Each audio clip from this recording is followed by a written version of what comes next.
Adobe ইলাস্ট্রেটরের মাধ্যমে আমরা আজকে এই লেটার লোগো ডিজাইনটি তৈরি করা শিখব। তো এই ডিজাইনটি শেখার জন্য অবশ্যই শুরু থেকে শেষ পর্যন্ত দেখবেন, তাইলে আপনি সহজে করতে পারবেন।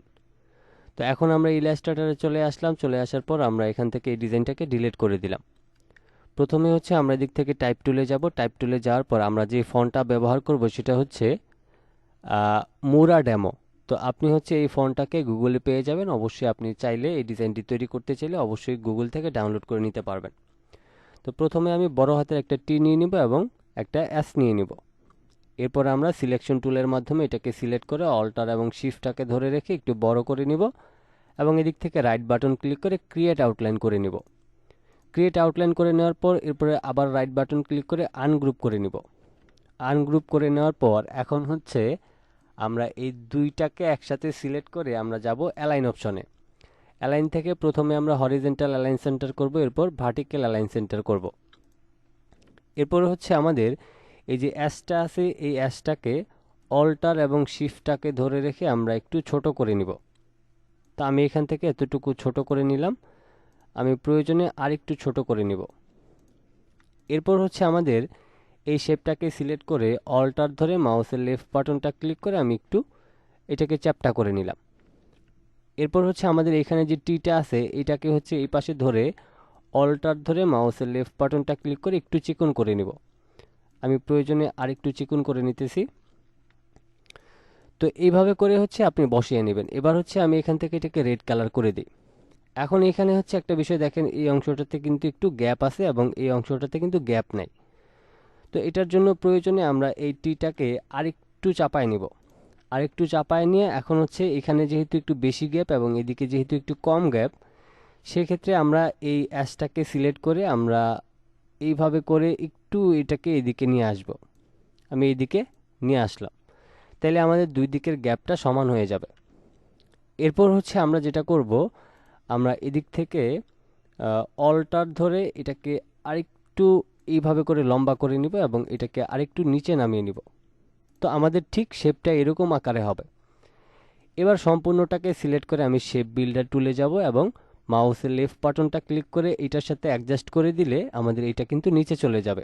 আমরা এদিক থেকে ব্ল্যাক কালারটা নিয়ে নিচ্ছি এবং এদিক থেকে আমি এইভাবে ক্লিক করব। তাইলে আমাদের যেটা হবে যে এই অংশটা নিচে চলে যাবে এবং এই অংশটা নিচে চলে যাবে এবং এখান থেকে এই অংশটা কিন্তু আমাদের উপরে থাকবে। এবার হচ্ছে আমরা যেটা করব, এটাকে সিলেক্ট করে রাইট বাটন ক্লিক করে রিলিজ কম্পাউন্ড পাথ করে নিব।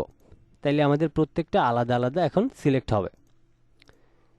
এবার এখান থেকে আমি শিফটটাকে ধরে রেখে মাউসের লেফট বাটন ক্লিক করে আমি এখান থেকে একটু গ্যাপ করে নিলাম এবং এই নিচের অংশটাকে আমি একটু গ্যাপ করে নিব। তা আমি দুইটা সাইড একটু গ্যাপ করে নিলাম। এরপর হচ্ছে আমাদের এখানে যে দুইটা টিয়ের যে অংশ আছে, যেমন এটা একটা অংশ এবং এটা একটা অংশ, এই দুইটাকে সিলেক্ট করে আমি অল্টার ধরে দুই পাশ থেকে আরও একটু কমিয়ে নিব। তাইলে যেটা হবে আমাদের এইখানের যে গ্যাপটা থাকবে এবং এইখানের যে গ্যাপটা থাকবে এই গ্যাপটা দিয়ে কিন্তু আমরা সহজে কাজটা তৈরি করে নিতে পারবো। তো এবার হচ্ছে আমরা এখন এখান থেকে এই যে শেপটা রয়েছে এটাকে আমরা একটা স্টোক কালার ব্যবহার করব। তো এটার জন্য আমি এখান থেকে এটাকে সিলেক্ট করে আমি ব্ল্যাক কালার দিয়ে দিলাম এবং এদিকে আমাদের স্টোকটা অনেক বেশি মোটা মনে হয়, আমরা এদিক থেকে এটাকে 0.5 করে দেব। তাইলে আমাদের এটা পারফেক্ট হবে। এবার এখান থেকে এটা এবং এটা এই তিনটাকে সিলেক্ট করে আমি হচ্ছে অবজেক্ট থেকে এক্সপান্ড করে নিব। এক্সপান্ড করে নেওয়ার পর এবার আমরা শেপ বিল্ডার টুলে যাব এবং অল্টার ধরে প্রথমে আমরা এই অংশটাকে মাইনাস করে দিব এবং এখান থেকে এই অংশটাকে মাইনাস করে দিব। তো আমি হচ্ছে এখান থেকে এই অংশগুলিকে মাইনাস করে নিতেছি। অবশ্যই সম্পূর্ণ শেপটাকে আপনাকে সিলেক্ট করতে হবে। আমি শেপ বিল্ডার টুলে গেলাম এবং অল্টার ধরে এই অংশটাকে মাইনাস করলাম এবং এই অংশটাকেও মাইনাস করে দিলাম। এবার হচ্ছে এইখানে আমাদের এই যে অ্যাসের যে বর্ডারটা আছে এটাকে আমরা ধরেন রাইট বাটন ক্লিক করে আনগ্রুপ করে নিলাম। এবার কালোটাকে আমরা এদিকে টেনে জাস্ট ডিলিট করে দিব। এরপর হচ্ছে এদিকে দেখেন এই যে রেড কালার একটু অংশ রয়ে গিয়েছে, এটাকে আপনি সিলেক্ট করে ডিলিট করে দিবেন এবং একইভাবে এই অংশটাকেও আপনি সিলেক্ট করে ডিলিট করে দিবেন। তাইলে আমাদের যেটা হবে যে আমাদের এইদিকে একটা গ্যাপ তৈরি হবে এবং এদিকেও একটা গ্যাপ তৈরি হবে। আর এখানে হচ্ছে আরেকটা বিষয়, এই যে দুইটা টি এর যে অংশ আছে এই গ্যাপগুলি আমাদের একটু বেশি মনে হচ্ছে। তো সেই ক্ষেত্রে আমরা এই টিটাকে ধরে আরেকটু চওড়া করে দিব, তাইলে আমাদের একদম পারফেক্ট হয়ে যাবে। আমি আরেকটু বড় করে দিতেছি। ওকে, তো এবার হচ্ছে আমাদের সব কিছু কিন্তু কমপ্লিট হয়ে গেছে। এখন এটাকে সিলেক্ট করে আমি ধরেন এখান থেকে এই কালারটা আমি এটা আমি এটা দিয়ে নিলাম। এরপর হচ্ছে এটাকে সিলেক্ট করে আমি আইড্রপারের মাধ্যমে এটা দিয়ে দিলাম। এখন আমাদের ডিজাইন সম্পূর্ণটা তৈরি করা হয়ে গিয়েছে। এখন আমরা এটাকে মক আপ করবো। তো এটাকে মক আপ করার জন্য আমরা ফটোশপে আসলাম এবং আমি এখান থেকে এই যে আমাদের যে থাম্বনেইলটা আছে বা মক আপটা আছে এটাকে আমরা ব্যবহার করব। তো প্রথমত হচ্ছে আমরা এখানে মাউসের লেফট বাটনটা ডাবল ক্লিক করব। এরপর হচ্ছে আমাদের সামনে নতুন একটা ট্যাব ওপেন হবে ঠিক এইরকম। এবার আমরা এদিক থেকে ইলাস্ট্রেটরে যাব এবং সম্পূর্ণটাকে সিলেক্ট করে আমরা মাউসের লেফট বাটনটা ক্লিক করে ফটোশপের এখানে এনে ছেড়ে দিব। এবার এখান থেকে আমরা অল্টার এবং শিফটটাকে ধরে রেখে প্রয়োজন অনুযায়ী বড় করে নিব এবং এদিক থেকে আমাদের এই যে লেখাটা আছে এই লেখাটাকে আমরা এখান থেকে অফ করে দিব। এবার আমরা এদিক থেকে কিবোর্ড থেকে কন্ট্রোল এস প্রেস করলে আমাদের লোগোর যে মোকআপটা আছে সেটা কিন্তু তৈরি হয়ে যাবে।